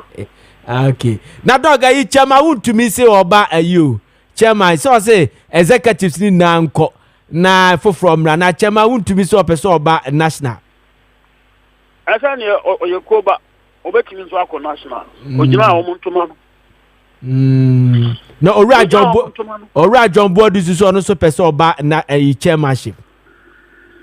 And I make us say, I can't see it. Kamamika be she, Emma Quine, Emma, wa, a coni she muno. Utimi Ginan, Ubetimi Ginan. Tomina Gidis or Moya, Sa, a Nipana, Umbetimi a coon war, a srowa. I didn't know that I was crying echo. But the Hiana say, Yamma, a command of Cadbury members in Antuaba. Omama Omunia Antuaba. MPP. More yet, I didn't go at no position I check. Me Ubusamia. Me who candidate to be a obey me a mass significant challenge in 2028. Me who candidate to obey me a pull the crowd. In spite of the fact that over the last 8 years, Oma messed up big time. A few candidates and a bit me a Tusana Mono. Okay. Me say, one more see one more bet me a two Frank Amaiko. I mean, I like no more Dobia. Honestly, my actors in I'm artist. Okay. Prof, you better dog, you better see. Yeah, that's it. Nyankopo Enkan. We a Dr. Amache Boache. Dr. Amache Boache. Kwesi Amache Boache. Hey. Okay. All right. So high 92.9 megahertz. Edomasugusu Amuti. Kessben TV. Kessben Plus TV. Edomasugusu Amuti. Machi Jumedie na sabre the messages now ready. Mame me bomb return but yen koton adiem resisi mame kase bi enfantro. Say enne se oto na se ubodi mu yoya. Wakwakọ bobo ama wanya fracha kakra bi. Afei oyafunu emu eya wo yasa wanu no wo wiase na odo nsem wo yafunu na hu se me yafunu eya me ya pa. Wuti dwa we say gaga wuti wanom paracetamol anom wuti de bia wuti yo ya ufa wiaso yo ya awoba wuti yo ya afi wo neck okon pace na ye too much ama ene wo ane yakoto aduro bi na ade ayeso ne ade ne hyehyw basa ne ade arthritis obi a wanya stroke migraine tipaye a enkoda na wanya aduro kra na wo de aduro ne yeso no. Yes, I don't know the yaswa, chebi at 10 minutes time. A be 15 minutes, be 1 hour, a be 2 hours, and suddenly when you relieve kakra, and you cry relieve in a baby, and to me, and to us yet, a besayaba, the muntie. Yom herbal lotion, abba. Now, yom herbal lotion, dear. So, oh, baby, a yo yano, what the kaya na ko muntie the yo, a instant reliever. Chese. What the kaya neko? We say, uti yom ne kakra bia o, mitine yem ye dwame gaga, and yes, me de can mitine na chese, dache, maye yinemum, what the kaya, papa, panche pass na neko. Eti mesramo, mon kope yom herbal lotion. Yom herbal lotion, aba, arthritis ebedia sam diamai, obi asasabro wo so. Enso no toto akwakofa awade de aba entra ho no mane bubu fa nhu hwehwe yom herbal lotion nindi wasem emfama na ope baako akwako yusu ope dodo atu akwakoto a number ye 0244 730 295 0244 730 295 and 030 2945 146 030 2945 Yom herbal lotion eba bedi asem dia maye enya fe ne ebe twa tintin bia Yom herbal lotion what they can so a entepasuna ne eko 92.9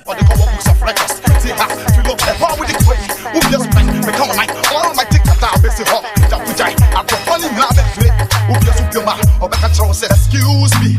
Okay, my main kind chocho industry company for my mindu obo ho adanse emfanchiro na muntie na chocho for se men kanchiro se obi wo ho no ma wuntiri ne mu asisi ahwe bekwa kofa yare hu bi e de abrel chocho se men kanche wo se saa wunti ne mu asisi no amen na wo to hono mu ana wo nsa etitriti e create problem de ma emma wo blood circulation no entimi nya adwuma te se de asisi eyefa chocho se men kanche se o pressure no yesi o pressure no ehu ni aduro pressure ni ntino wanum no wo wiase na doctor ka cho se manageable debi chocho se men kanche se so mu hu na odi chocho herbal tea e dia ba chocho herbal tea no a herbal BPT no odi aba no e for blood pressure e be controlling o blood pressure no amane tu ase ama e be yo nwanwa eti kope bito afa ye o chocho tea no susu no onomu a e betimi aboa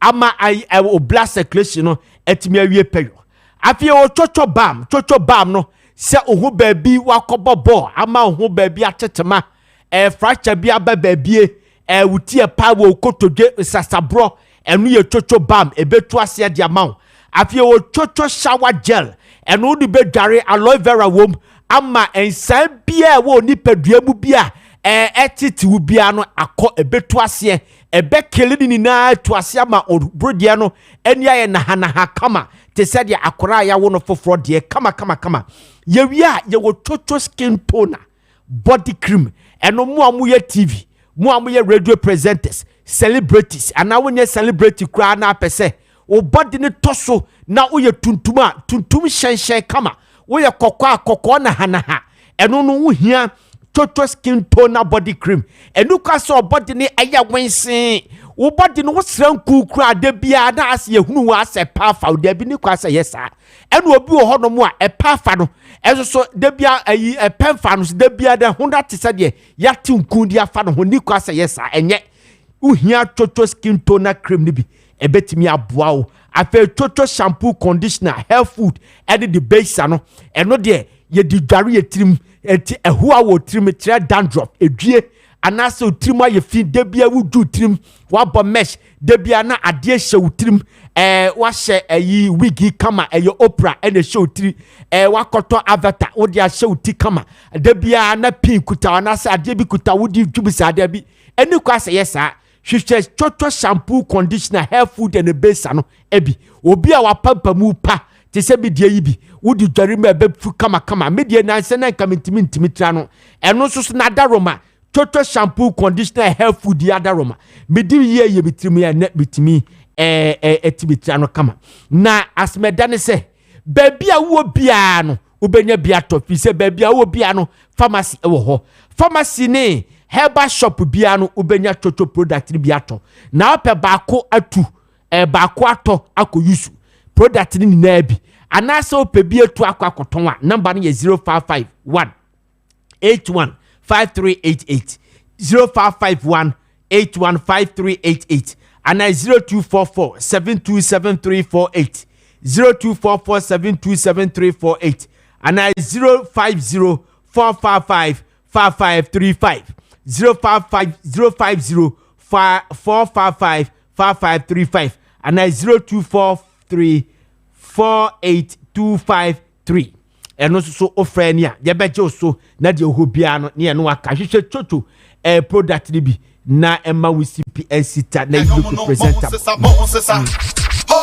Philomena will give fly TikTok eti jame boy yeah Philomena will give fly TikTok eti jame boy eje ye be read mo messages ni na messages na abapa papa ne ye beto ya boase ne read ni na ma men kanfo kwakwasi edu herbal and prayer center enfama na kwakwasi edu herbal and prayer center for na akokofa enuro mienu biaba ye from twin medicine and I say syrup it is like asida twin towers and I say world trade center sanity ye friend gidie herbal mixture and inkumidie herbal mixture na gidie herbal mixture no was men kan kire say wo bi arthritis e wo so pa wo kwan nkro adane krankro ye atete wo saa wo how to atwa eno eye gidie herbal mixture and afei malaria typhoid fever etete tipaya wo kwa enkro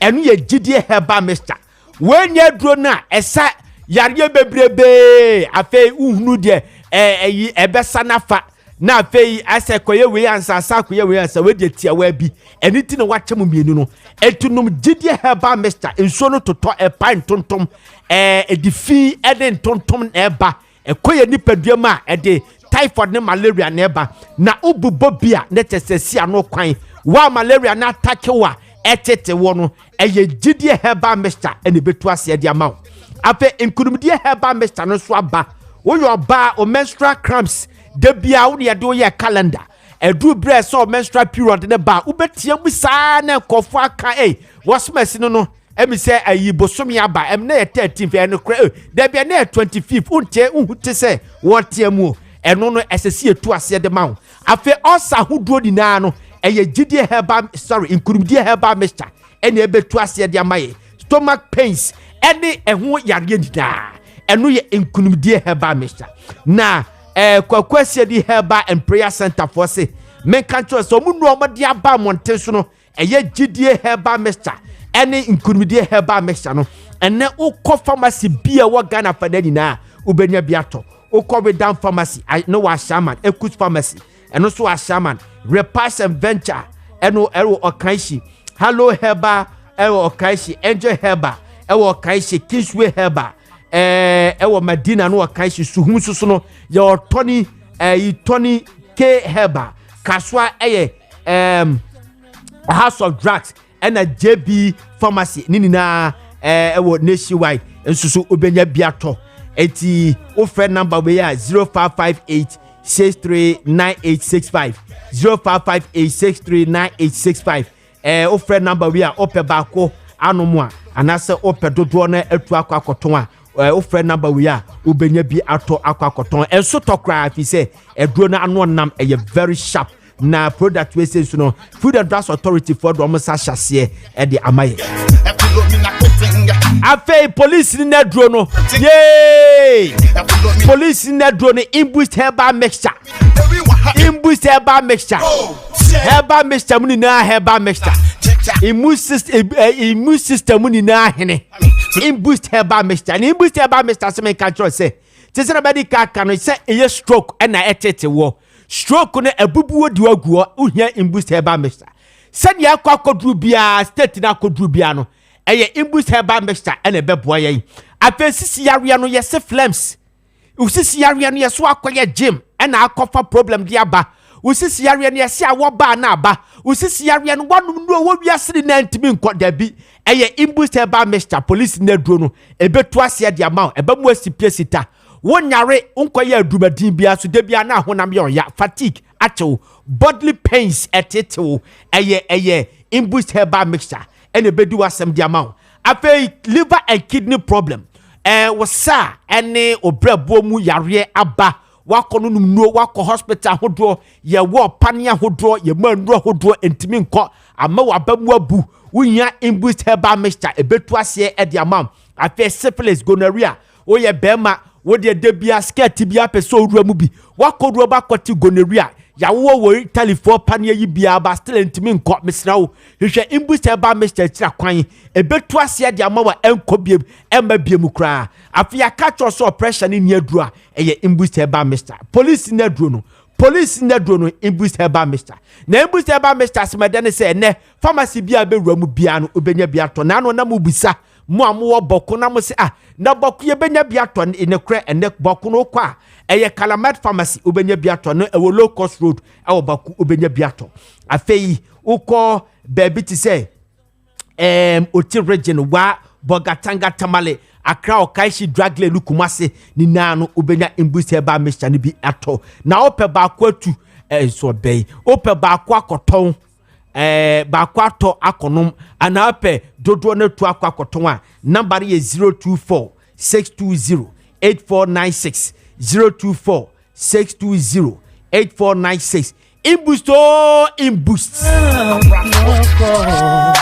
yare ni na edro no se me kan kire o se e ma yare no so mansa e mu booster etianumanu mu ya betimi atobi no wanom se ne be ya e bebo ho ban de afri yare ni na e ho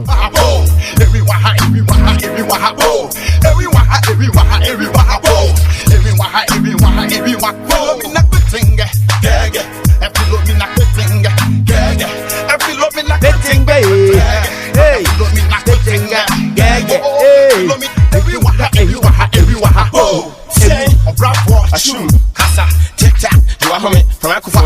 okay, Amalina Fossman control says Semeno Cassenya, you are dumb and a fire fnu. Now fire fnu no, and one Tadia a sour she, Nastella Uknu Cordo. Ya no be a sour young kubia to be the slasra ma body no eye kama. And you won't kubia also be a honomo on yamwa. 7 predia sana and Serbia babe guguno. Obu honomoa said the a ni seni PSA Kim. Now Kofa line CB ababe than a fruit so we crana kahodebi.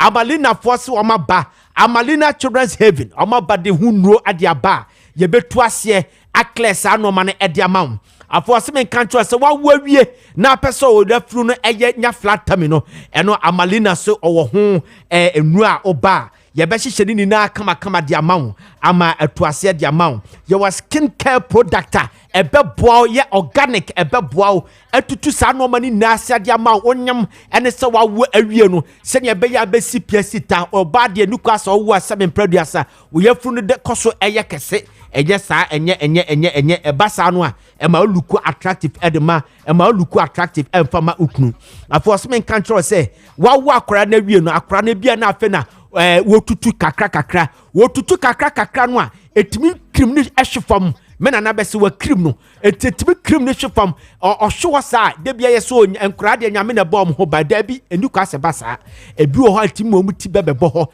sanimani mu ya no wa hu nsusuanso bi a ebi a wonyinu ne betimi affect no ye wo hedge a ye de be sha credit ade ama no enti wodi agro ni na no hwefam kura sa de ne betimi a protect enti se helmet no ene ho no ma enkora ka obedamu a obetua betimi ama na adwene mu abie betimi ama na nantentem ene sa no ma ni na amalina ewo bi enkora ntade fed obetimi dia kwa sorry de obetimi uye sika uye fufu abetimi ahye uye sika so obetimi ahye kwa sorry kodase di ni na no oba ne de ni na eni na amalina Children's Haven for ewobi na your office no upe obankra hasia you obi oweja Kumasi so you obi ho your techima so you obi ho okọ Accra Central you no so you obi ho na entade ne no ma yabobodi ni na no ope dodo atu akwakoton anase ope so utobi di kofie abra wonyam anase wa yi wafa yafuna anase yi wawa number ne 059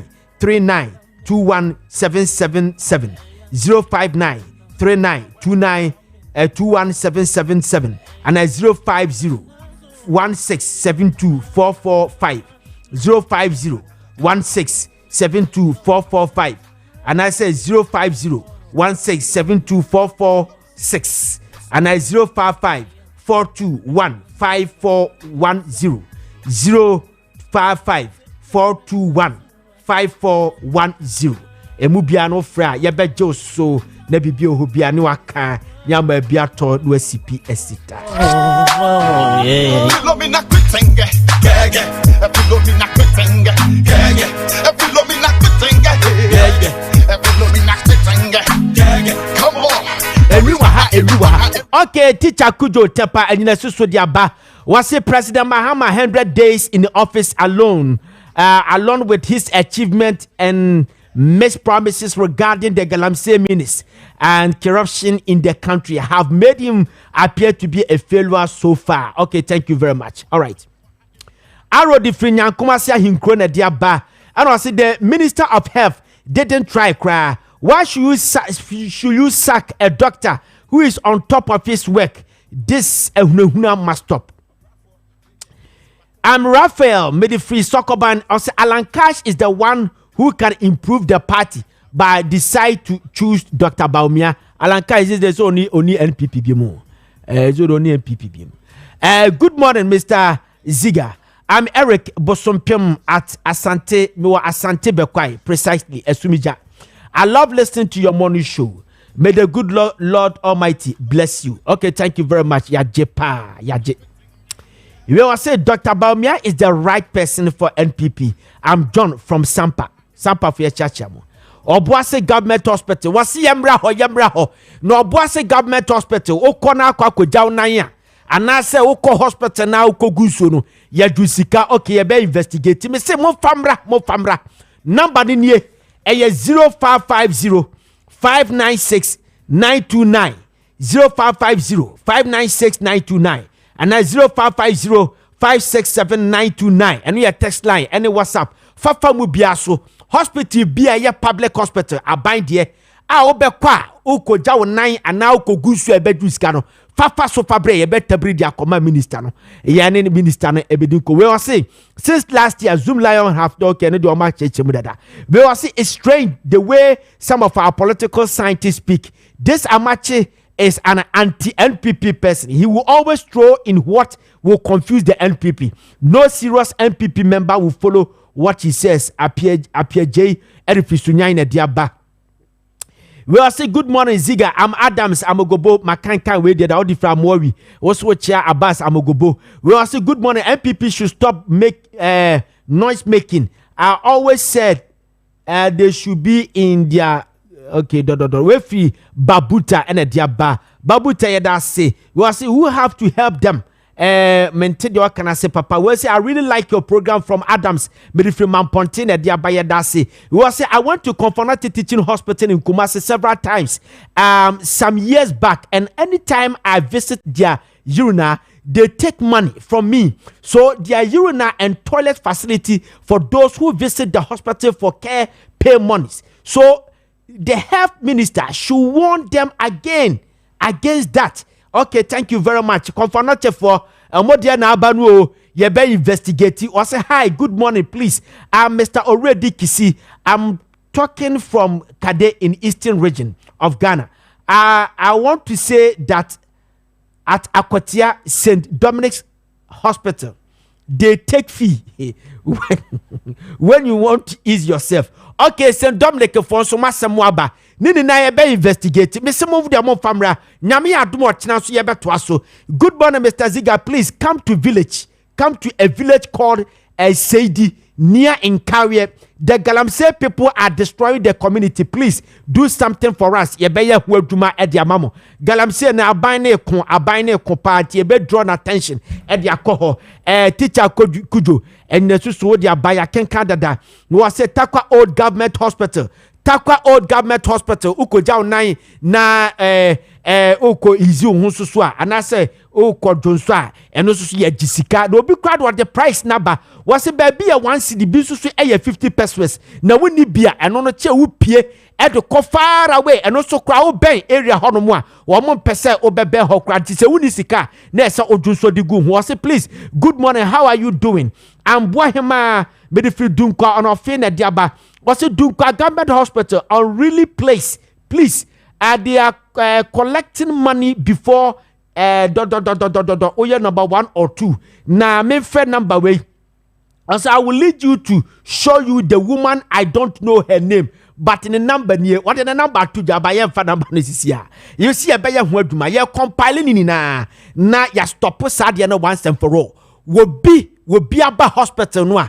Wayaro no sabe previous owu no wo be pe no ho yare no sika na watua no any health insurance na watua ho ka no eni kwaso oba hospital ho no a na okoja ne nan anaso okoyuru na room abuji diska minister no the directive aba me se ba bibia mo ye saade ne be stop saade no buji sika ne di me na me ka kira mo ye bra mu impress a mo fa mo hospital no ho bra mo fa cleaners mo the internal generated fund e dey tu am ka o madwuma no say wo mo cleaning ade no so mo be kan kire say mo ji say sika ne bi to de to ne sa no ma no abai di sika ba do bi na mo tede ya sa ade no eti sa abai sika na mo de ya de ye be stop sa ade no do fruit du apa e ne piano ono bo akando wa fruit du apa ye be piano me na me ka kire mo konfo no chefo mo de aba ye so mo ji sika obi ekwakoye saade no muji sika number 1 or 2 no muji sika eno so se yebeka ho asem wo say hi Kessben, I'm from Bibiani and would like to direct your attention to Bibiani Government Hospital.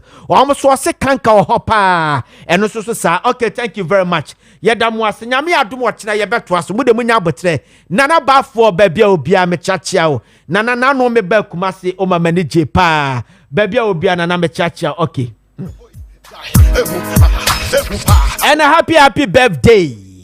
Yeah, kwa no. Then I'm a son. What be say? Flowing on my drum we jai or the cover books of records. Say ha, fill up the power with the way. Who be so fine? Become a night. All my tick. ho, Japujai, a proponi na be fle, Upia Supioma, or better